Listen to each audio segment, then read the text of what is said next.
और थोड़ा व्हाट्सअप आगे एक्टिंग नंबर 101। तो चुनाव एक पर्व होता है, इसमें एक कार्यक्रम भी 15-20 मिनट आगे हो जाए तो सारे कार्यक्रम हो जाते हैं। करेंगे सर, क्या कार्यक्रम को लेके आज निमंत्रण देंगे? देखिए, ये भगवान परशुराम जी का जन्मोत्सव के उपलक्ष्य में कार्यक्रम किया जा रहा है करनाल में। आने वाली 5 तारीख को पुरानी सब्जी मंडी में दोपहर को 1 बजे कार्यक्रम होगा। राज्य स्तरीय कार्यक्रम है जिसमें पूरे राज्य से सब लोग आ रहे हैं। और भगवान परशुराम जी सिर्फ किसी एक बिरादरी के नहीं हैं, मैं तो 36 बिरादरी के भगवान मानता हूँ, इसलिए हमने उनको न्योता आपके माध्यम से भी सबको दे रहे हैं, सर्व समाज को, 36 बिरादरी को भी दे रहे हैं कि उस कार्यक्रम में आए, उस कार्यक्रम को सफल बनाएं और ये कार्यक्रम में एक तरीके से अपनी आहुति दे ताकि यज्ञ की तरह कार्यक्रम हो सफल बनाए। चीफ गेस्ट कौन रहने वाले हैं? चीफ गेस्ट इसमें मनोहर लाल जी होंगे और अध्यक्षता पंडित विनोद शर्मा जी की। कब, कौन से तारीख पे है ये? कब? 5 मई को मैंने वैसा बताया। 5 मई। कार्यक्रम 5 मई को है और पुरानी सब्जी मंडी में है। और जैसे जैसे मैं अलग अलग जिलों में गया हूँ, कल मैं हिसार में था, सिरसा में था, आज मैं करनाल में था, इससे पहले पानीपत में गया। बहुत अच्छा रिस्पांस मिल रहा है, लोगों में बहुत उत्साह है और जिस तरह से हमने पहले परशुराम महाकुंभ किया, मेरे मुझसे भी ज़्यादा अच्छा है। बतौर सांसद 1-2 सवाल आप पूछें।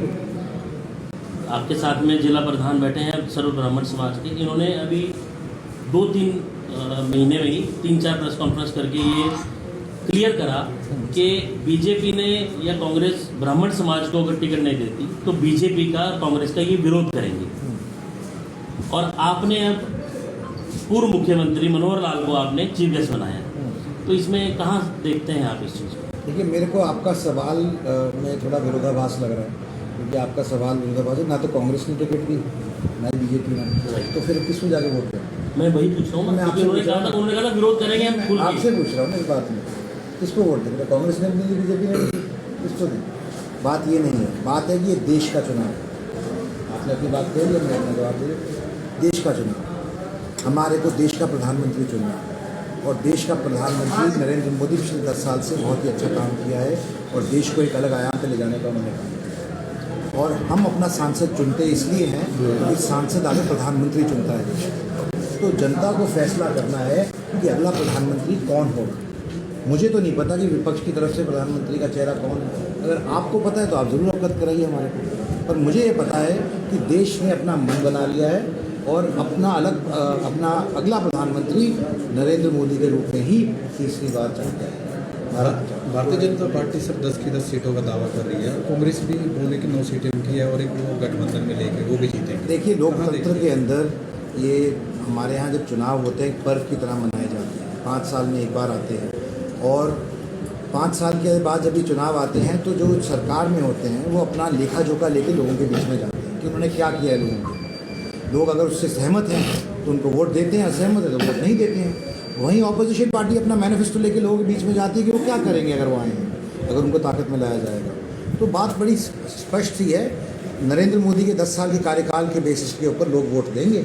अगर लोगों को लगेगा कि उनको अच्छा काम नहीं किया है तो वो अपोजिशन को वोट देंगे। पर मेरा मानना है कि देश में प्रगति हुई है, उन्नति हुई है। देश आज 5वीं सबसे बड़ी अर्थव्यवस्था बना है और तीसरी अर्थव्यवस्था बनने की कगार पे खड़ा है। और इसको मद्देनजर रखते हुए देश ने अपना मन बना लिया है कि प्रधानमंत्री नरेंद्र मोदी जी को तीसरी बार प्रचंड बहुमत के साथ प्रधानमंत्री बना। राजपूत समाज भी बीजेपी के खिलाफ है। जी, मैं आपकी बात से पूर्ण तरीके से सहमत नहीं हूँ। किसी भी समाज के अंदर कोई भी अगर नाराज़गी रहती है या कोई भी कमी रह रही है तो उस नाराज़गी को दूर किया जाएगा। मेरा तो मानना है कि राजपूत समाज हो या अन्य समाज हो, भारतीय जनता पार्टी ने, नरेंद्र मोदी ने 36 बिरादरी के लिए काम किया है और आपको आने वाली 25 तारीख को उसका परिणाम भी मिलेगा। जनता जनार्दन ने देखी चुनाव में। आप क्या कहते हैं या मैं क्या कहता हूँ, हम सब अपनी अपनी बात रखेंगे पर फैसला तो जनता को करना है और जब पेटी खुलेगी तो जनता का जनादेश होगा। इंडिया गठबंधन का कोई असर दिखेगा सर हिंदुस्तान के अंदर? देखिए, मैं तो सिर्फ इतना कहना चाहता हूँ कि उनको अपनी लिस्ट निकालने में काफ़ी समय लग गया। कोई कारण रहे होंगे जो उनको इतना समय लग गया। तो भारतीय जनता पार्टी ने तो अपने कैंडिडेट ऑलमोस्ट 1 महीने पहले डिक्लेयर कर दिए थे। तो जो भी उनके विषय रहे हैं या जो भी उनकी कमियाँ रही हैं, लोग उसका जवाब देंगे। और जो भी मैनिफेस्टो में भी उन्होंने अपना लिखा है और जो उनके 55 साल का कार्यकाल रहा है उसका भी आकलन किया जाए। कुछ सीटों पे उन्होंने अपने पुराने कार्यकर्ता पुराने नेताओं को इग्नोर किया, वो भी किया और न युवा चेहरों को मौका दिया। नाराज इस पर क्या है? जैसे करनाल सीट की हम बात करें तो एक ऐसे चेहरे को उतारा जो पहले नहीं थे। देखिए, अब मैं तो सिर्फ इतना कह सकता हूँ कि उन्होंने अपनी तरफ से अपना बेस्ट कैंडिडेट उतारा है, भारतीय जनता पार्टी ने अपनी तरफ से बेस्ट कैंडिडेट उतारा है। जो फैसला है वो जनता के हाथ में है और मैं अपना मत पहले आपको दे चुका हूँ। सर, सिरसा, हिसार और अब रोहतक में भी अरविंद शर्मा जी के साथ हुआ। कुछ प्रत्याशियों को जो है वो जनता का काफ़ी विरोध झेलना पड़ रहा है, क्या करें? देखिए, लोकतंत्र में ये अनुचित है।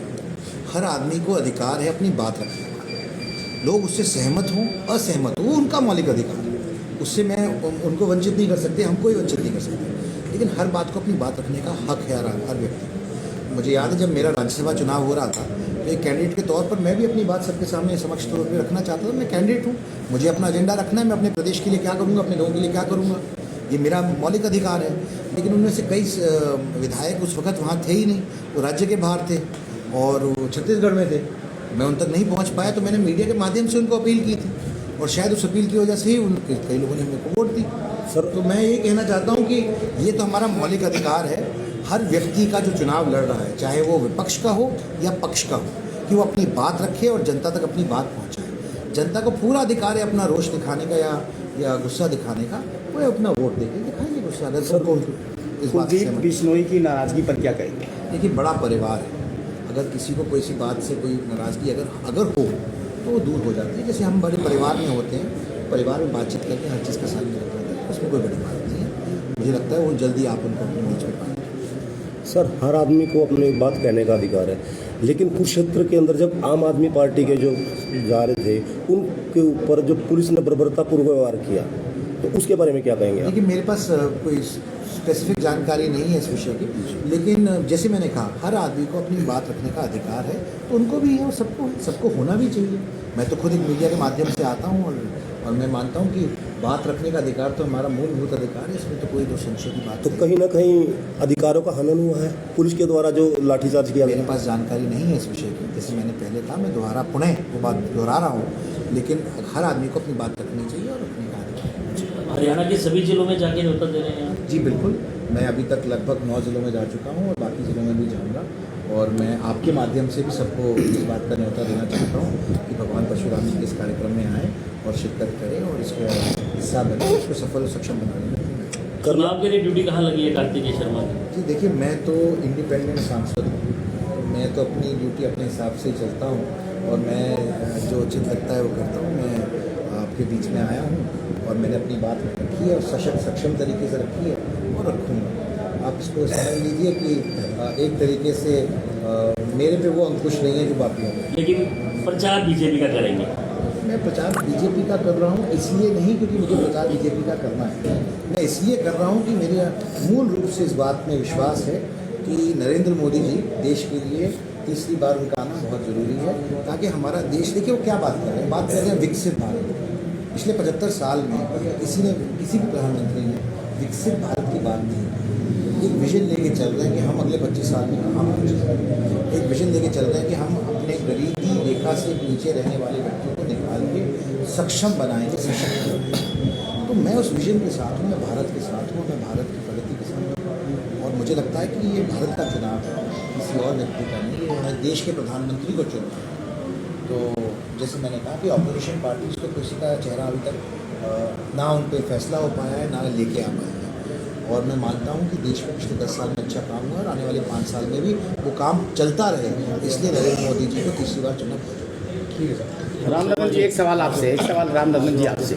ब्राह्मण समाज के काफ़ी रसूखदार रहता है, अब आपने उस बयान पर कहाँ तक आया में जब आपने कहा था कि हम लोग इलेक्शन में भाजपा का विरोध करें? पहली बात तो हमारे बहुत ही ओजस्वी और बहुत ही नेक दिल अपने भाई कार्तिकेय शर्मा का मैं अपने भगवान परशुराम धर्मशाला पानीपत में पहुंचने पर इनका स्वागत करता हूं। मेरे कार्यकाल में पहली बार किसी प्रधान के कार्यकाल में कोई इतना बड़ा नेता समाज को निमंत्रण देने मेरी याद में पहली बार आया। मैं इनका समस्त ब्राह्मण समाज जिला पानीपत की तरफ से स्वागत करता हूँ और इनको एक आश्वासन देता हूँ कि भगवान परशुराम जन्म उत्सव वो किसी एक पार्टी का नहीं है, किसी एक दल का नहीं है। भगवान परशुराम जो है वो 36 बिरादरी के हैं, सभी कह रहते हैं और सभी को वहाँ पर जाना चाहिए और सभी के लिए है। और रामरतन अपनी जबान पर कायम है। मैं किसी एक पार्टी का प्रचार ना करता, मैं कांग्रेस का, बीजेपी का, किसी पार्टी का नहीं हूँ, मैं अपने समाज का हूँ, क्योंकि मेरे को मेरे समाज ने पगड़ी दी है, ना कि किसी पार्टी ने दी है। मैं अपने समाज से बाद में मीटिंग करके यही अपील करूँगा, जो कैंडिडेट जिसने भी आपके समाज का मान सम्मान बढ़ाया है उसको वोट दें, और जिस कैंडिडेट ने आपके समाज का अपमान किया है उसको मैं बिल्कुल भी समाज को अपील नहीं करूंगा कि उसको आप। शर्मा जी, आपने भी प्रेस कॉन्फ्रेंस करके कहा था कि बीजेपी ने भी दिया, कांग्रेस ने भी दिया, हम इनका विरोध करेंगे। तो मैंने वही अब सचिन भाई बुला रहे हैं चीफ गेस्ट बीजेपी के कैंडिडेट, वो जाएंगे। सुनो, वो कार्तिकेय शर्मा जी बुला रहे हैं। इसके आयोजक परशुराम जन्मोत्सव के हमारे भाई कार्तिकेय शर्मा जी हैं। वो आपके सामने कह चुके हैं कि मैं इंडिपेंडेंट हूँ, और ये हमारा गौरव है हरियाणा का। कोई आज़ाद राज्यसभा का सांसद बनना हमारे समाज का गौरव है। इन्होंने हमारा गौरव बढ़ाया, वो इन्होंने बुलाए हैं। रामरतन शर्मा ने नहीं बुलाए हैं, ना ही ब्राह्मण समाज ने वो बुलाए हैं। उसका निर्णय हम लेंगे कि ब्राह्मण समाज वहाँ कैसे जाएगा, कैसे नहीं जाएगा। फिलहाल तो हम अपने भाई का निमंत्रण यहाँ पर स्वागत करते हैं और स्वीकार करते हैं। अगर कोई एक बात और कहना चाहता हूँ कि मैं न्योता लेके आया हूँ पंडित विनोद शर्मा जी का, और मैं आज जब अपने भाई साहब के साथ और अपने सारी कार्यकारिणी के साथ, अध्यक्ष जी के साथ और सारे अपने भाइयों और बड़ों के साथ वही उनका जो न्योता है उनके सामने रखूँगा, और जो बड़े फैसला करते हैं और जो सब फैसला करेंगे वो आपको 5 तारीख। कुछ विरोध अभी हो रहा था, ये विरोध हो रहा था अभी। शर्मा जी प्रधान ने भी यही बात कही थी कि अभी 4 दिन पहले ही बीजेपी के कैंडिडेट मनोहर लाल बाहर से होके चले गए, भारत जनसभा अंदर यहाँ तक भी नहीं आए, तो उसका भी कहीं ना कहीं इनको दर्द है इस चीज़ का। मैं आपको एक बात बताऊँ, ब्राह्मण समाज को दर्द है इस चीज़। मैं आपको बताऊँ, ब्राह्मण समाज सक्षम है अपना दर्द दिखाने के लिए, और अगर उनको कोई कमी है तो वो बताने के लिए। मैंने परशुराम महाकुंभ 1.5 साल पहले भी किया था। मैंने 13 डिमांड माननीय मुख्यमंत्री जी के आगे रखी थी, जो समाज की थी, किसी प्रत्येक व्यक्ति की नहीं थी, किसी पार्टी की नहीं थी, जिनमें से 10 डिमांडें समाज की मानी गई थी और कार्यान्वित थी। तो मैं तो आपको बता दूँ, जो समाज के भले में है और अच्छे में है वही किया है, कर रहे हैं, करेंगे।